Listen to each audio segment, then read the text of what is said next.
supaya kita menjadi umat pertengahan yang bisa menjadi saksi atas umat manusia. Jadi memang ada peningkatan kesadaran beragama yang kuat, dan pada waktu yang sama kesadaran beragama ini disertai juga dengan semangat untuk terlibat secara politik. Masyarakat kita sekarang memandang bahwa politisi itu pun harus religius. Betul. Dan susah betul mendapatkan kepercayaan publik kalau politisi itu tidak religius. Betul. Saya ingin menyebutkan ini ada semacam sikap yang sangat emosional, misalnya dalam menilai kandidat. Waktu dia mendukung satu calon, dia benar-benar sangat bersemangat. Betul. Dan waktu dia menolak calon yang lain juga sangat bersemangat. Nah sekarang, dari mana kita merumuskan peta jalan itu?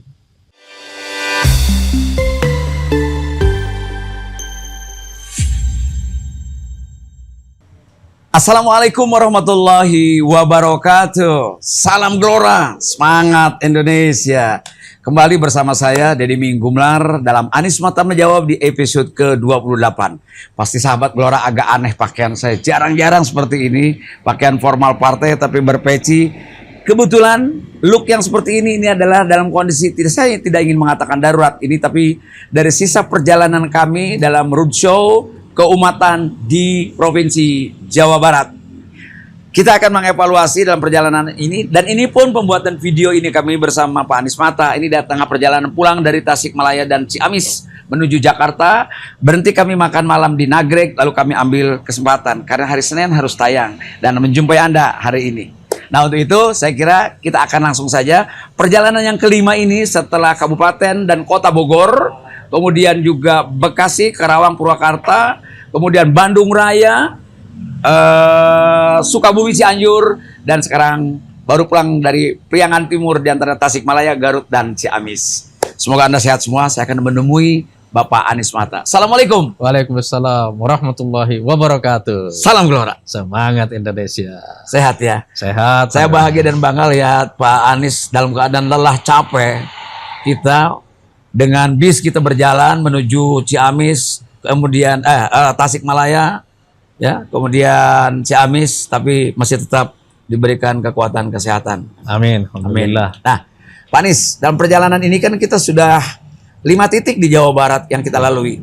Rata-rata saya tidak mungkin subjektivitas saya dengan Pak Anies melihat respon dari para ulama, para santri, tokoh agama, pemuka agama tentu, dan tokoh-tokoh masyarakat di mana daerah yang kita singgahi titik yang saya sampaikan tadi, sampai yang terakhir di Priangan Timur ini. Saya ingin mendapatkan satu gambaran ya, satu mungkin boleh dibilang analisa gitu dari Pak Anies sebagai pelaku, sebagai pimpinan partai, sebagai orator sekaligus yang memberikan pencerahan bagi masyarakat.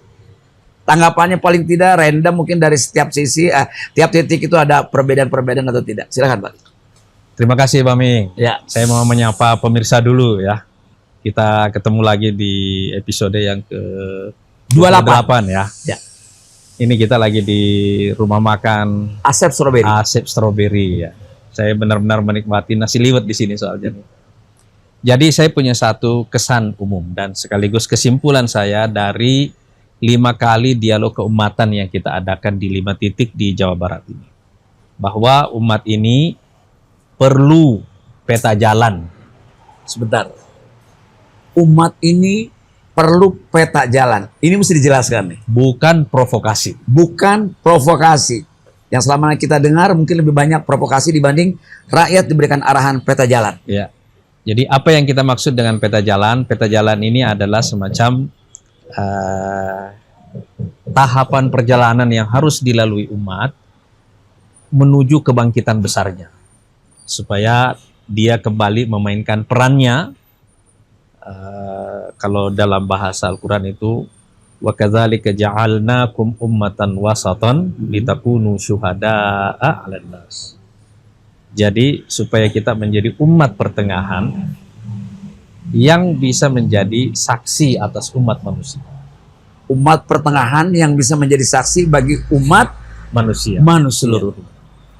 Nah, peta jalan ini yang diperlukan oleh umat kita Tapi yang beredar di lapangan, yang kita dengarkan dari pertanyaan-pertanyaan sepanjang dialog itu adalah provokasi yang terlalu banyak.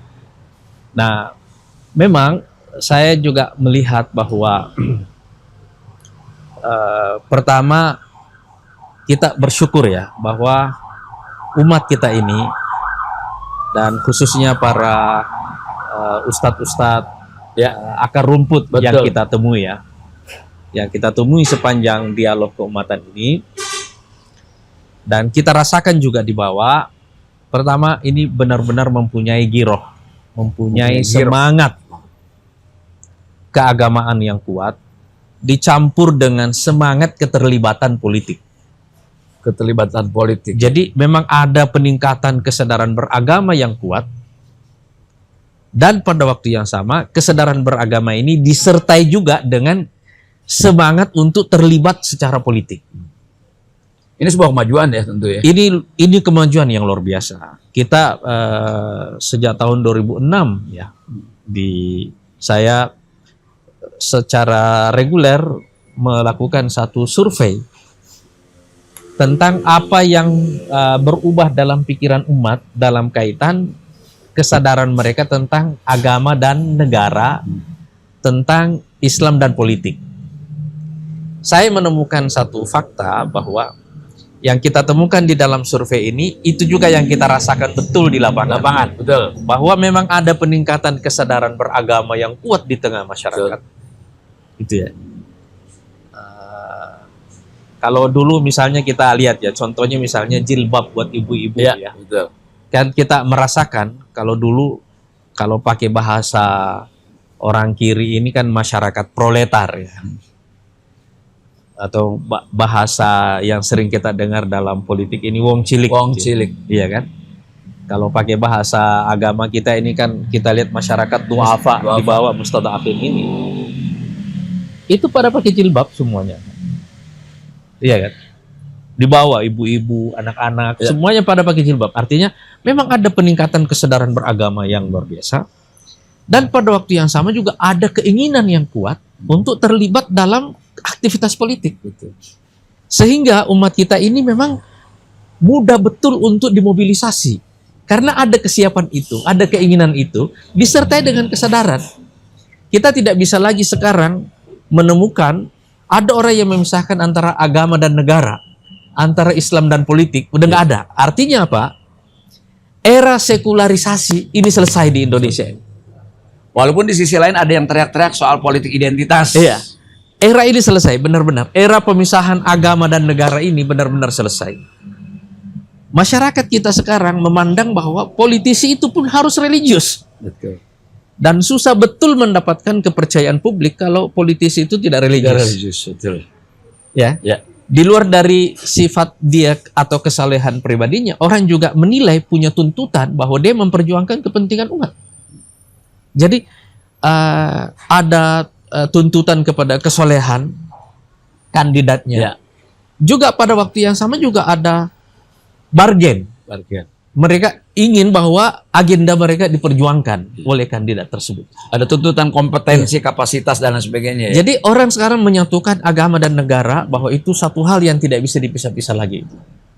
Ini kemajuan menurut saya di tingkat kesadaran atau kemajuan kognitif yang luar biasa di tengah masyarakat Islam kita ini. Ini luar biasa, harus kita syukuri. Tapi pada waktu yang sama, saya juga merasakan bahwa tingkat pengetahuan keislaman masyarakat kita itu masih rendah. Ya, dari sisi keilmuan ya. Iya. Jauh lebih bagus daripada dulu. Tapi begitu kita mau terlibat secara politik, aktif begitu, kita merasakan juga bahwa masih ada kesenjangan, gap yang jauh antara pengetahuan agama masyarakat yang ada di bawah dengan tuntutan keterlibatan politik yang lebih kompleks. Ya. Saya merasakan itu. Dan ini menjadi celah mengapa provokasi gampang masuk ke sini. Saya merasakan betul dalam dialog ini adanya disinformasi yang beredar secara luar biasa, Ya. sehingga ada semacam saya ingin menyebutkan ini ada semacam sikap yang sangat emosional, misalnya dalam menilai kandidat. Ya. Ya, waktu dia mendukung satu calon, dia benar-benar sangat bersemangat. Betul. Dan waktu dia menolak calon yang lain juga sangat bersemangat. Gitu. Tapi saya juga melihat Pak Anies ketika dia memang kan katanya bahwa manusia yang sulit dinasihati adalah orang pendukung presiden gitu. Salah satunya selain orang jatuh cinta gitu kan. Nah, itu kan kelihatan saya melihat sebagai moderator yang selalu mendampingi Pak Anies ini di panggung itu ngelihat kebimbangan sebagian orang ketika dari rumah dia sudah menyiapkan pilihan dia sesuai dengan simbol-simbol identitas tadi. Ya. Entah mewakili Islam, entah apa begitu kan. Tapi setelah Pak Anies menjelaskan begitu, itu agak kebingungan tuh. Itu gimana tuh? Ini yang saya maksud antara semangat dan pengetahuan ini Ya. ada gapnya. Iya, iya. Semangatnya luar biasa, membunca-bunca, berapi-api untuk terlibat. Tapi waktu dia menetapkan pilihan, basisnya masih bukan pengetahuan. Iya, iya, iya. Ya. Informasi dari media yang seliweran itu. Kenapa? Karena kurangnya tingkat pengetahuan ini sehingga disinformasi ini gampang masuk. Umat gampang kena provokasi, gitu ya. Dan gampang dibuat bertengkar sesama mereka akibat provokasi tersebut. Walaupun menurut saya pemilu 2024 ini jauh lebih bagus, jauh lebih ringan tingkat ekstremisme emosionalnya itu ketimbang tahun 2019 yang lalu ya. Jauh lebih ringan karena memang polarisasi yang sangat tajam. Polarisasi yang sangat tajam didukung oleh fakta bahwa calon cuma ada dua. Ada dua, betul. Ya kan? Iya.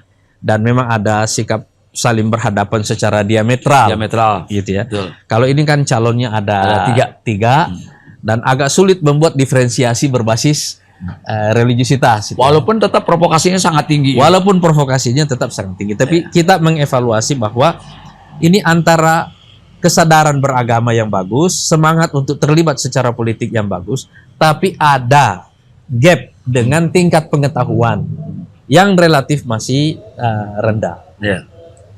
Nah, karena itu sekarang ada pertanyaan bagi kita para pemimpin umat, bagi para pemimpin politik yang ingin membawa agama sebagai basis berpikirnya, sebagai agendanya, yaitu bagaimana kita mengangkat, memberikan pencerahan kepada masyarakat ini, kepada umat kita ini, supaya kita menutup gap. Ini kan luar biasa, kesadaran beragamanya tinggi, ada semangat untuk terlibat juga yang tinggi secara politik, tapi pada waktu yang sama tingkat pengetahuannya masih relatif rendah. Nah, tugas kita para pimpinan politik sekarang ini adalah, ini yang saya sebutkan tadi, memberikan peta jalan kebangkitan kepada umat. Memberikan peta jalan kebangkitan kepada umat. Iya. Karena saya lihat gini Pak Anies, mungkin juga ada kandidat presiden yang mengumpulkan manusia ribuan orang juga. Saya tidak tahu, saya tidak bisa menilai secara langsung ya, bahwa apakah efektif provokasi itu atau efektif edukasi itu ketimbang kita yang mungkin jumlahnya tidak lebih dari 2.000 orang setiap kita pertemuan itu. Nah ini gimana melihatnya Pak Anies? Sebenarnya kan kita tidak terlalu berorientasi mobilisasi massa ya dalam roadshow kita ini ya. Kita nggak terlalu berorientasi ke situ. Kita lebih berorientasi kepada tokoh-tokoh keagamaan, tokoh-tokoh umat yang punya basis dan pengaruh. Walaupun tidak besar ya. Memang istilah kita kan ustadz-ustadz akar rumput yang kita bukan ustadz yang banyak di panggung nih ya. Ya di pondok-pondok tapi yang tradisional. setiap hari bertemu dengan masyarakat ini. Karena kan dia yang menjawab pertanyaan-pertanyaan masyarakat ini setiap hari kan. Ya. Mereka yang menjawabnya. Nah, jadi tugas kita adalah memberikan peta jalan. Nah, sekarang dari mana kita merumuskan peta jalan itu? Dari mana? Dari mana kita merumuskan peta jalan? Saya selalu memulainya dari kesadaran geopolitik. Kesadaran geopolitik. Kenapa? Karena kita hidup dalam dunia yang sangat terintegrasi, yang sangat menyatu, di mana satu krisis di satu tempat itu punya dampak domino kepada krisis yang lain, krisis di tempat-tempat yang lainnya. Coba sekarang kita lihat misalnya dalam kasus COVID misalnya kan seluruh dunia merasakan. Sekarang kita lihat dalam perang Ukraina dengan Rusia. Ya. Ini kan bukan perang antara Ukraina dengan Rusia, tapi Rusia dengan NATO, dengan Amerika. Cuma tempatnya di Ukraina. Ya. Jadi kita secara otomatis juga merasakannya. Kita juga merasakan sekarang perang di Palestina. Iya kan? Dengan Israel. Kan bukan cuma mereka yang merasakannya kan, tapi juga dampaknya ke kita semuanya kan. Ya. Iya kan? Bahkan tidak ada satu perang di dunia sekarang ini seperti perang Palestina sekarang ini yang melibatkan demo yang begitu besar dalam dunia. Skala yang sangat besar di seluruh dunia ya. Jadi kita lihat, kita tidak mungkin memisahkan diri. Dan karena itu, jika kita ingin merumuskan satu peta jalan kebangkitan, kita mulai terlebih dahulu dari bacaan yang komprehensif terhadap realitas geopolitik global. Realitas geopolitik global. Nah, menurut saya, ini ada dua relevansinya. Yang pertama, karena inilah pengetahuan yang paling kurang beredar di tengah masyarakat kita, tokoh-tokoh umat kita ini. Pengetahuan geopolitik, kesadaran geopolitik yang sangat kurang sekali. Padahal kesadaran ini justru menentukan apakah umat itu akan menjadi pelaku atau akan menjadi korban. Misalnya kita lihat, dalam perang di Ukraina, rakyat Ukraina itu adalah kayu bakar. Ukraina kayu bakar ya. Dari perang antara Amerika dengan Rusia. Betul. Tempatnya di Ukraina, yang dikorbankan adalah rakyat Ukraina. Tapi dalam perang di Palestina sekarang kita lihat, pelakunya kan orang Palestina. Betul. Iya kan? Hamas kalau kita lihat secara militer di atas angin, menang sekarang. Tapi kalau kita lihat jumlah korban, habis. Korban sipil. Iya kan? Jadi Israel karena menderita kekalahan secara militer, dia bunuh orang sipil. Iya kan? Tapi di sini kita melihat, di sini nggak ada proksi. Ini pelaku semua ini. Iya kan? Pelaku. Dan temanya tema yang sangat objektif. Bahwa ada penjajahan dan ada gerakan perlawanan kepada penjajahan itu. Kan itu kan? Ini beda betul dengan kasus di Ukraina kan? Iya. Kalau Ukraina kan orang lain berantem di kampung kita gitu. Tapi yang bertengkar Israel dengan Palestina, yang merasakan dampaknya kan seluruh kawasan. Bahkan kita juga di Indonesia gitu kan. Misalnya perang ini berkembang menjadi perang kawasan, harga minyak kan pasti naik. Ibu-ibu rumah tangga kan pasti bayar ongkos minyak lebih mahal. Iya kan? Jadi itu sebabnya kita perlu selalu memulai dari kesadaran geopolitik itu untuk merumuskan peta jalan itu. Yang kedua, setelah kesadaran geopolitik itu harus ada kesadaran tentang bagaimana kita mengubah kerumunan umat ini menjadi kekuatan politik yang real. Umat ini kan punya semangat yang luar biasa. Semangat ini harus kita ubah menjadi energi. Jadi kekuatan. Energi untuk bekerja yang sistematis. Supaya umat Islam bukan hanya menjadi kerumunan, tapi benar-benar menjadi kekuatan politik yang real. Apa yang kita maksud umat itu menjadi kekuatan politik yang real? Dia menjadi pelaku politik utama. Dia menjadi pelaku ekonomi yang utama. Iya kan? Ya. Ini maksud kita ini. Menjadi subjek. Iya. Saya membayangkan misalnya anak-anak pesantren yang sekarang kita temukan di Tasik ini luar biasa banyaknya. Di Jawa Barat ini kan luar biasa banyak. 1.000 lebih, 1.300 lebih pesantren di Tasik. Luar biasa. Saya membayangkan kalau anak-anak santri ini semuanya kita dorong secara sistematik. Masuk misalnya menjadi tentara, menjadi polisi. Kebayang nggak kita perbaikan yang akan terjadi di dalam dua institusi ini? Iya kan? Sekarang kita dorong lagi mereka menjadi pengusaha. Apapun kelasnya.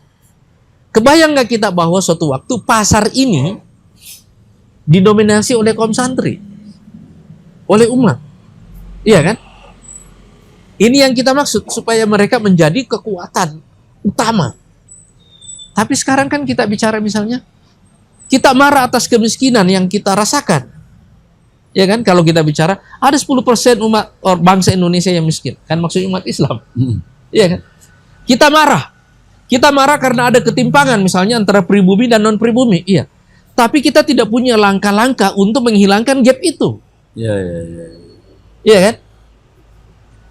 Nah, disinilah kita di Partai Gelora ini membaca bahwa ini mesti ada penerjemahan politik dari semangat umat ini untuk mengubah kerumunan menjadi kekuatan politik yang real. Oke, Pak Anies.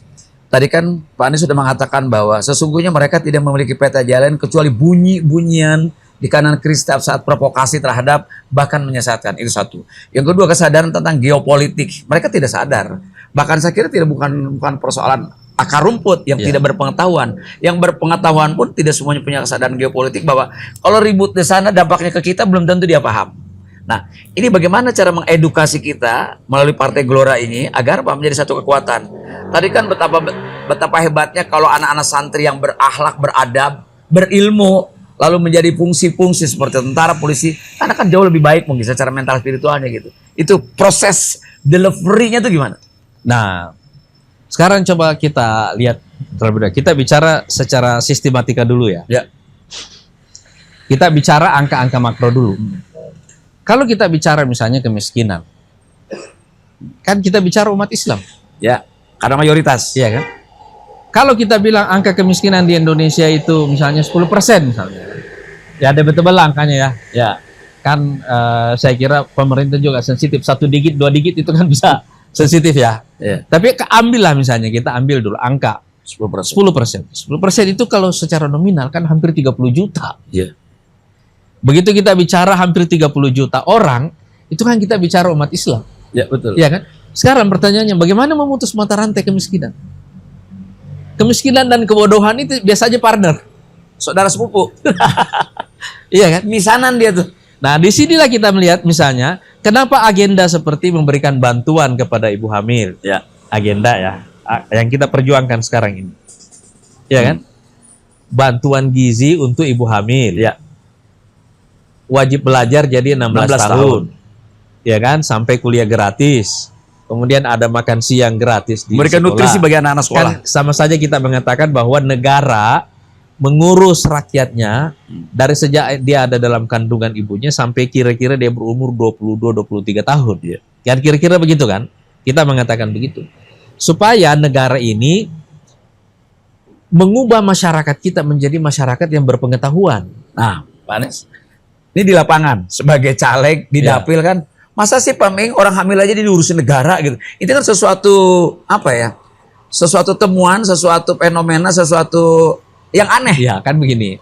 Memang ide-ide neoliberal kan berusaha satu menciutkan size-nya negara, ukurannya. Misalnya melalui program privatisasi BUMN. Jual semua aset negara itu BUMN itu. Negara nggak perlu dagang, ya kan? Yang kedua nanti ada program penghematan, austerity gitu kan. Caranya gimana? Public service dikurangi. Masa pendidikan gratis, ya kan? Masa rumah sakit gratis, ya kan? Itu beban anggarannya terlalu besar. Negara jangan ikut-ikutan lah urusan yang seperti itu, ya kan? Public utilities. Ini kan perdebatan panjang yang dibawa oleh kelompok-kelompok neoliberal, ya kan? Tapi kita melihat misalnya dalam terjemahan agama, kan Rasulullah mengatakan talabul ilmi faridah ala kulli muslim. Ya kan? Mencari ilmu itu wajib, ya. Menuntut ilmu itu wajib. Kalau wajib, terus saya nggak bisa bayar. Saya nggak bisa menunaikan kewajiban. Iya. Makanya dalam sejarah Islam itu pemerintah selalu memberikan fasilitas supaya semua orang di masyarakatnya itu belajar secara gratis, memfasilitasi orang untuk berilmu, memfasilitasi orang untuk menuntut ilmu, iya kan? Kalau di Amerika dulu kan atau kan banyak yang diberikan itu adalah namanya student loan, gitu. Pinjaman untuk mahasiswa, ya, betul. Iya kan? Setelah dia lulus Tapi, kerja, dia dibalikin. Cuma masalahnya sekarang ini akumulatif di Amerika ini kan, seumur hidup dia punya utang, iya kan? Karena akumulasi utangnya waktu dia selesai kuliah, belum tentu dia dapat pekerjaan yang bisa menutupi utang apa namanya waktu selama perjalanan waktu belajar. mahasiswa itu kan. Kemudian beban hidupnya saat itu, iya kan? Menurut saya ini bukan konsep yang benar. Student loan ini ya, Student loan ya. enggak. Kasih aja. Sampai saat ini juga kita kan tidak lebih memilih jadi beasiswa kan? Iya, kita kasih. Memang kita memfasilitasi. Benar bahwa itu pasti anggaran beban anggarannya besar. Tapi kalau ada political will, itu masalah yang sederhana untuk kita atasi. Nah, sekarang begini cara kita memutus mata rantai kemiskinan. Tapi begini juga cara kita menerjemahkan ajaran-ajaran agama ini dalam kebijakan politik. Nah, memang begini Bang Mi ini. Kan kita perlu kesabaran ya waktu berhadapan dengan umat untuk terus-menerus mengulang-ulangi penjelasan. Saya tidak bosan untuk menjelaskan misalnya masalah-masalah geopolitik itu karena saya tahu orang perlu waktu. Ya. Orang perlu waktu itu. Disinilah kita menggabungkan fungsi partai politik bukan hanya dalam skala pemberdayaan nanti secara ekonomi melalui pendidikan gratis, bantuan UMKM dan seterusnya, enggak. Tapi juga ada pencerahan pemikirannya. Partai politik ini harus memimpin gerakan pencerahan cara berpikir, gerakan pencerahan pemikiran, gerakan pembaharuan pemikiran di tengah masyarakat. Dan berfungsi sebagai public educator itu ya. Memang iya, itulah fungsi partai politik. Fungsi partai politik ya. Begitu seharusnya kita menjalankan langkah-langkah ini. Dan karena itu saya tadi mau mengulangi pernyataan saya di awal. Kesimpulan saya setelah kita melakukan roadshow ini, Ya. umat ini perlu peta jalan kebangkitan, Perlu peta jalan kebangkitan. bukan provokasi. Bukan provokasi. Jadi itu perlu dicatat bahwa kalau selama ini mungkin umat dijali dengan provokasi, bahkan dalam tanda kutip saling menyakiti, saling membunuh karakter dan lain sebagainya atas dasar kemenangan bagi pribadi masing-masing. Ya. Untuk apa menang kalau kita tidak merubah sama sekali orang lain? Berpikir gitu ya. Betul ya. Nah, tapi saya ingin tanya tadi, kalau tadi saya lihat dari mulai Tasik ke Ciamis, dari Ciamis itu kan teriak-teriak, di mana mobil kita ada brandingnya Prabowo Gibran di situ kan. Itu tandanya apa? Mereka orang-orang ibu-ibu, bapak-bapak, anak kecil di jalan-jalan sudah terkesan sudah kayaknya sih kayak kesan ada yang nyiapin, padahal enggak loh, alami loh mereka nonton itu. Itu apa respon itu apa itu? Mudah-mudahan itu tanda-tanda kemenangan. Oh, tanda-tanda kemenangan dia. Tapi kita juga berharap tanda kemenangan satu putaran. Satu putaran. Mudah-mudahan. Mudah-mudahan. Insya Allah kita berdoa. Dan kemenangan Dan kalau Partai kita Gelora berdoa, menuju Senayan. Mas Bang Mi, kalau kita berdoa bilang aja amin. Ya, amin. Jangan direpotkan dengan Jangan hal-hal direpot begitu. hal begitu. Amin itu artinya semoga Allah mengabulkan. Iya. Ya, Masya Allah. Baik Pak Anies, terima kasih. Dan sahabat Gelora, perjalanan kami di 5 titik daerah di Jawa Barat saat ini, baru 5 ini, rencananya akan masuk ke Bekasi kembali dan di Depok. Dan ini sesuatu yang Nanti saya di Jawa Tengah. di Jawa Tengah juga sudah terlebih dahulu kan, Jawa Tengah dan Jawa Timur. Kita masih akan balik lagi. Ya, kita akan balik lagi Jawa Tengah dan Jawa Timur. Ini kita menunjukkan bahwa Gelora peduli terhadap pendidikan, pencerahan bagi umat, bagi masyarakat. Sebab tidak bisa, mereka hanya bisa menerima, mengulangi 5 tahunan. Siklus 5 tahunan bagaimana dicocoki dengan suap-suap murahan. Dengan omongan-omongan yang sangat tidak produktif bagi mereka itu sendiri. Jadi Bang Mi dulu, saya pernah menulis di Kompas. Saya kasih judul, politik itu industri pemikiran. Keren. Catat bahwa politik adalah industri pemikiran. Jadi kalau dia terjun kepada partai politik, sebagai politisi, sebagai partai politik, harus memproduksi pikiran-pikiran. Jadi sekarang saya ingin mengatakan tambahannya lagi, terjemahan dari itu, bagi kita dalam skala keumatan, bahwa partai politik harus memimpin gerakan pembaharuan pemikiran. Partai politik harus memimpin pergerakan pembaharuan Pemikiran. pemikiran. Masya Allah. Penerimanya adalah umat dan mereka akan berubah. Dengan mudah mereka bukan hanya bisa diprovokasi, justru bisa menolak provokasi. Ya. Begitu. Terima kasih Pak Anies. Masya Allah, kami dalam perjalanan sahabat Gelora tanpa lelah terus punya semangat. Karena apa? Perjuangan belum selesai. Dan kami dari Nagreg, Jawa Barat mengucapkan semoga Anda sehat semuanya. Dan jangan lupa tonton terus Anies Mata Menjawab setiap hari Seninnya. Salam Gelora, semangat Indonesia. Assalamualaikum warahmatullahi wabarakatuh. Waalaikumsalam.